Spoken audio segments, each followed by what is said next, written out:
Nomor 1, saat kamu memerlukan informasi. Kalau kamu bertanya pada seseorang dan kamu merasa mereka menyembunyikan sesuatu atau tidak mengatakan keseluruhan ceritanya, tataplah mereka untuk beberapa saat dan tetap tenang. Tatapan panjang dan sunyi akan membuat mereka tidak nyaman dan mereka akan melakukan apapun untuk menyudahi rasa canggung ini. Kamu akan langsung mendapatkan jawabannya. Nomor 2, di kepalamu terngiang-ngiang lagu dan ini mengganggu sekali. Iya, ini disebut earworm. Aku paham kok, kita semua pernah mengalaminya. Sekarang, bayangkan akhir lagu itu. Maka otakmu akan menginterpretasikan ini sebagai, oke, lagunya selesai, dan mereset dengan sendirinya. Adapun efek Zynar menjelaskan bahwa memikirkan suatu hal atau urusan yang belum selesai biasanya berlanjut memikirkan masalah lain yang belum selesai atau belum terpecahkan. Otakmu akan teralihkan dari lagu tersebut. Nomor 3, membuat orang setuju denganmu. Lakukan anggukan kepala berkali-kali saat kamu menekankan poin yang kamu ingin orang lain untuk setuju. Langkah ini mungkin tidak berhasil bagi semua orang, tapi mengangguk memberikan kesan bahwa kamu tahu apa yang kamu bicarakan, serta kamu bersemangat tentangnya. Mereka akan mulai percaya kalau yang kamu bicarakan itu benar. 4. Saat kamu merasa sedang diawasi. Kamu tahu kenapa menguap itu menular? Kamu dapat memakai ini demi keuntunganmu. Jika kamu merasa seseorang sedang mengawasimu, cobalah menguap. Pastikan mereka melihatmu menguap. Setelah menguap, lihat ke arahnya. Dan jika mereka menguap juga, mungkin mereka sedang memperhatikanmu. Orang itu naksir kamu barangkali. Nomor 5, menghentikan perdebatan.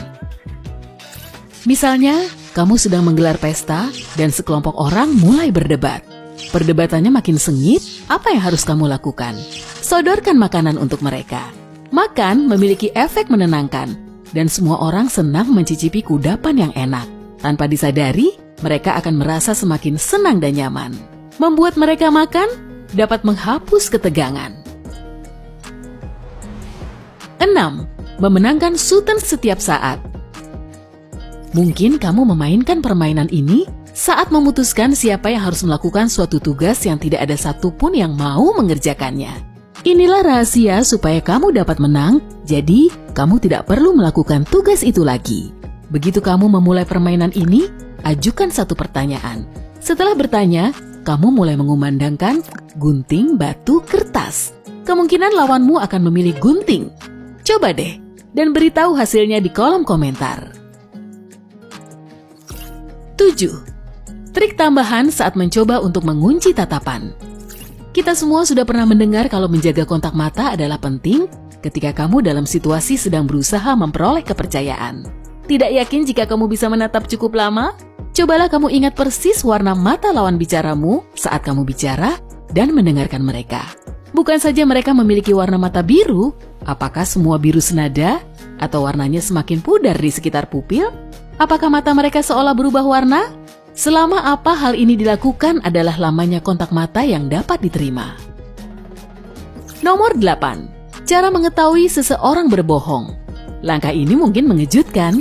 Ya, kita semua pernah mendengar trik paling populer untuk mengetahui jika seseorang berbohong. Jika mereka tidak memandang mata, atau jika mereka gugup, dan lain-lain. Tapi bagaimana dengan yang satu ini? Mungkin seseorang berbohong padamu jika mereka meninggalkan detail penginderaan. Orang jujur akan menyertakan penjelasan tentang suara, aroma, penampakan, atau tekstur, dan semua hal ini sering dianggap bagian paling penting dari cerita. Jika seseorang berbohong, mereka tidak akan menyertakan detail kecil ini. 9. Mengukur hubungan dalam kelompok temanmu. Hal ini ampuh untuk teman kerjamu juga. Jika kelompok Anda sedang bersama dan tertawa, perhatikan siapa yang paling memerhatikanmu dan siapa yang paling sering kamu tatap. Selagi orang tertawa, mereka cenderung melihat kepada yang mereka pikir memiliki hubungan yang terdekat. Bond, James Bond. 10. Cara mengetahui jika seseorang menyukaimu. Ini dapat berguna dalam hubungan pertemanan dan percintaan. Pilihlah satu kata atau frasa, dan setiap kali orang itu menggunakannya, atau suatu kata yang dekat dengan kata itu, tersenyum dan mengangguklah. Jika orang itu terus memakai kata atau frasa, itu artinya mereka menyukai Anda.